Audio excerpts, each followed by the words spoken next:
وأكون للخير العميم مثالا.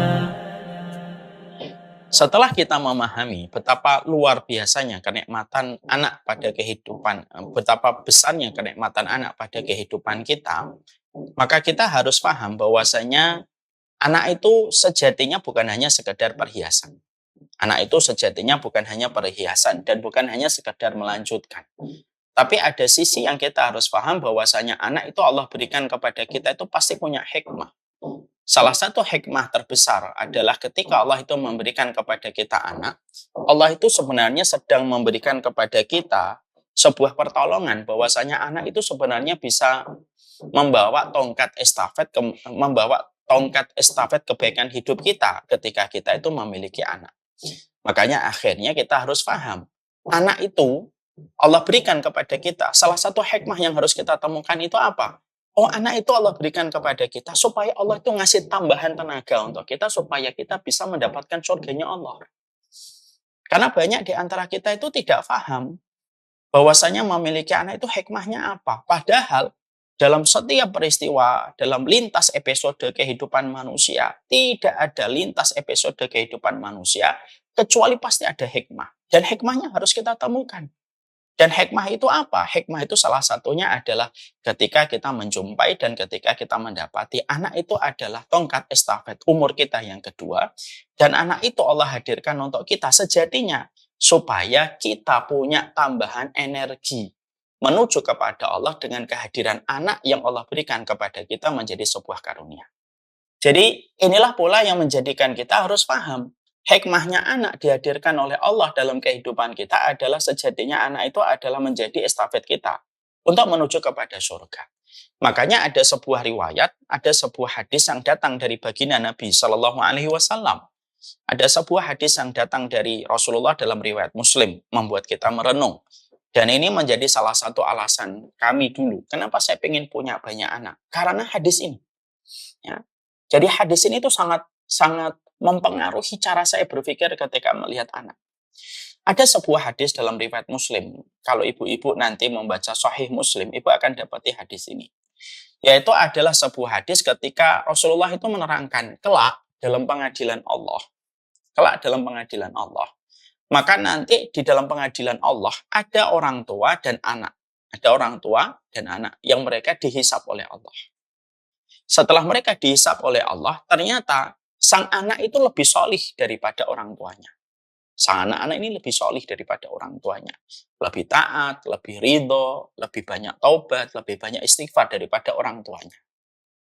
Karena anak-anak ini dalam kondisi yang taat kepada Allah, kebaikannya banyak, berlimpah, dosanya tidak mengalahkan kebaikannya, akhirnya dihisap oleh Allah dengan hisap yang ringan. Dia berjalan, mendapatkan kitab pembagian amalnya, melewati sirat, dan dijaga ketika melewati sirat sampai akhirnya melewati sirat menjadi ujian terakhirnya. Sampai mereka sudah di depan pintu surga. Ketika mereka di depan pintu surga, kata Nabi Shallallahu Alaihi Wasallam, Allahumma sholli ala wasallam. Maka pada saat mereka sudah di depan pintu surga, maka mereka berhenti di depan pintu surga. Yang jumlah pintu surga itu ada 8. Ada pintu sholat, ada pintu puasa, ada pintu sedekah, ada pintu ridho, ada pintu tobat, pintu aiman, pintu memaafkan, pintu sedekah. Ada 8 pintunya. Maka anak-anak ini itu berhenti di depan pintu surga. Ketika anak-anak ini berhenti di depan pintu surga, Allah menyampaikan kepada anak-anak itu yang sudah berhenti di depan pintu surga karena mereka harusnya masuk surga. Allah mengatakan, udkhulul jannah. Masuklah kalian ke dalam surga. Tapi anak-anak itu sadar, dia belum menjumpai orang tuanya menyusul mereka di tempat itu. Dan mereka sadar orang tuanya belum ada di surga. Maka anak-anak itu lalu menjawab. Apa yang Allah sampaikan kepada mereka, anak-anak itu menjawab. Apa jawabannya? Anak-anak itu berkata, lan nadkhulal jannata hatta ya'tiya abauna wa ummahatuna. Ya Allah, saya tidak bisa masuk surga ya Allah sampai kami berjumpa dulu dengan orang tua kami. Allah menyampaikan kembali, udkhulul jannah. Masuklah kalian ke dalam surga. Masuklah kalian ke dalam surga.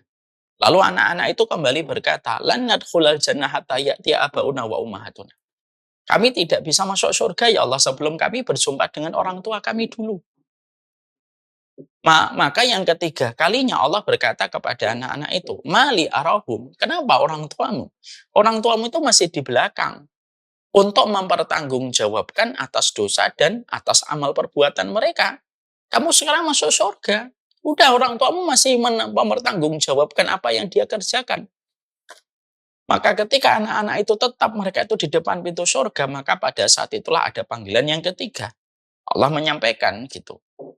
Aku berikan kalian izin untuk memberi syafaat. Syafaat itu pertolongan, Ibu. Untuk menggenapkan yang kurang. Itu namanya syafaat. Aku kasih izin kepada kalian untuk memberi syafaat.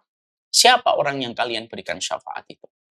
Maka pada saat itulah, Masya Allah, pada saat itulah anak-anak itu langsung gembira dan berkata, kalau kami diberikan izin memberi syafaat, ya Allah, kami berikan syafaat kami secara khusus dan untuk istimewa kepada orang tua kami yang masih dihisab. Akhirnya orang tuanya yang masih menghadapi pengadilan, ketika mendapatkan syafaat, maka dia mendapatkan sebuah privilege. Yang kurang ditambahi, yang ganjil digenapkan oleh Allah dengan syafaat dari anak-anak itu. Akhirnya orang tuanya melewati sirat, menyusul anak-anak mereka di depan pintu surga. Lalu ketika sudah kumpul itu sang anak-anak dengan orang tuanya di depan pintu surga, maka Allah itu berfirman kepada keluarga yang sudah kumpul semuanya ini. Lalu Allah berfirman kepada keluarga itu, udkhulul jannah antum wa abaukum. Ayo, kalian masuk surga. Ayo, kalian masuk surga. Ini orang tua yang kalian tunggu. Masuklah kalian bareng-bareng menuju kepada surga. Akhirnya sang anak memasuki surga bersama orang tuanya menuju kepada surga sebagaimana harapan mereka untuk dikumpulkan dengan keluarga bapak ibunya bersama-sama di dalam surga. Hadis ini, Bu, ngasih kepada kita tentang sebuah pemikiran beyond ke depan gitu. Bahwasanya pikiran orang tua itu bukan hanya pikiran kalau anak saya nanti sukses kerja di kantor yang bonafit, nanti kalau saya tua di backup finansialnya sama anak. Ini terlalu short term. Tapi pikiran kita sebagai orang tua, sebagai kaum yang beriman kepada akhir, pemikiran kita itu beyond, ke depannya itu jauh. Anak itu bukan hanya kumpul untuk kita di masa tua, Bu. Tapi anak itu yang kita pikirkan adalah anak itu akan menjadi tongkat estafet umur kita yang kedua dan pemberi syafaat dalam kehidupan kelak di akhirat. Makanya itulah merupakan salah satu hal yang harus selalu kita hadirkan. Goals kita menjadi orang tua itu bukan menjadikan anak selesai S1 dan S2. Tok. Tapi goals kita menjadi orang tua itu harus benar dulu. Jangan sampai kita ini ketika punya anak, goals kita itu tidak sama dengan ilmu yang Allah ajarkan untuk kita, kan sedih, ironis kita. Punya anak mintanya sama Allah, tapi goals kita nggak sama dengan apa yang Allah kehendaki. Itu nggak relevan itu. Yang relevan itu adalah goals kita itu harus sama dengan pemberi karunia anak kepada kita. Apa itu?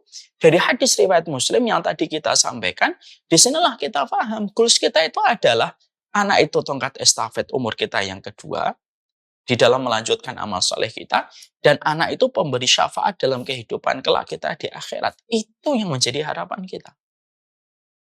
Ini goals ini nggak egois, Ustaz. Nggak egois lah. Karena memang begitulah sejatinya kita bekerja untuk Allah dalam kehidupan kita. Sehingga anak itu, apapun profesinya nanti, dia jadi dokter, dia jadi arsitek, dia jadi psikolog, tetap latar belakang dia tuh tahu, kalau saya anak itu goalsnya saya, sama, bisa memberi syafaat untuk orang tua saya. Kalau goalsnya antara ibu dengan anak sudah sinkron, sudah sepakat, gini, di satu titik, sama, enak. Akhirnya apa? Jadi dokter, tapi dokter yang tahu bagaimana menjalani kehidupan. Jadi arsitek yang tahu. Jadi pemimpin yang tahu. Jadi menteri yang tahu tentang bagaimana tugasnya ketika dia memiliki satu keluarga. Dan ini yang harus kita luruskan, Ibu. Ya, karena maaf sekali, banyak sekali orang tua yang goalsnya itu terlalu rendah. Pokoknya anak saya harus selesai S3. Boleh, itu enggak salah. Tapi itu goals untuk kehidupan duniawi semata. Dan goalsnya kita itu ya, kita ini kaum yang beriman sama hari akhir. Goalsnya itu apa sih? Ya selama ini goalsnya kita itu semua anak kita itu ya nanti bisa memberi syafaat atau kita yang memberi syafaat untuk anak-anak kita. Kalau anak bisa memberi syafaat untuk orang tuanya, orang tua pun bisa memberi syafaat untuk anaknya. Dan itu yang harus kita pikirkan. Tapi maaf ya Bu, Kalau kita sudah membicarakan materi ini, goals kita sudah berbeda. Goals-nya saya supaya anak itu pinter di masalah mata kuliahnya saja. Ya, kita nanti sulit untuk membicarakan materi ini lebih lanjut. Kenapa? Kalau kita goals-nya sudah masalah duniawi, ya kita akan membiarkan anak kita tidur sampai subuh kelewatan. Kita lebih tenang anak kita ketinggalan sholat, tapi kita sangat gelisah dan kecewa kalau anak kita terlambat sekolah. Kenapa kok bisa gitu? Ya karena goals-nya sudah beda. Ya. Jadi kan ada orang tua yang kadang-kadang anaknya bangun 5:30, orang tuanya tetap biasa aja. Padahal itu sudah terlambat 1 jam. Sekarang subuh itu 4:17. Kalau dia anaknya 5:30 itu kan sudah terlambat hampir 1 jam. 1 jam 15 menit terlambatnya. Sholat subuh padahal pendek waktunya. Tapi orang tuanya sudah biasa aja. Kenapa? Ya karena goals-nya tidak menuju kepada pemberi syafaat kelak di akhirat. Maka kita samakan dulu bahwasanya para ulama, Rasulullah itu menyampaikan kepada kita, punya anak itu bukan hanya sekedar melanjutkan estafet kehidupan kita, bukan hanya sekedar perhiasan, bukan hanya sekedar urusan DNA genetika kita gitu. Tapi urusannya adalah estafet umur yang kedua bagi kita dan pemberi syafaat kelak di akhirat.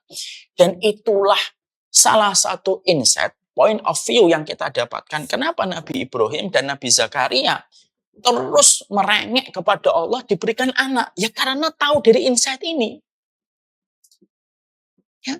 Kenapa Nabi Ibrahim tidak pernah minta kepada Allah supaya diberikan istana? Karena beliau tahu istana itu pasti ditinggalkan. Kenapa Nabi Zakaria tidak pernah merengek untuk mendapatkan buah-buahan yang diinginkan yang didapatkan oleh Ibunda Maryam? Karena Nabi Zakaria tahu bahwasanya itu hanyalah urusan duniawi. Tapi seorang Ibrahim dan seorang Zakaria merengek minta sama Allah, minta kepada Allah supaya diberikan oleh Allah anak, sampai ngerengek kepada Allah, dalam tanda kutip, betul-betul mengemis kepada Rabb-nya mereka berdua sebagai seorang Nabi dan Rasul, ya karena mereka tahu ini urusannya akhirat dan urusan kebaikan besar, sampai mereka rela merengek kepada Allah, meminta keturunan kepada Allah. Dan goals ini yang kita harus miliki dulu.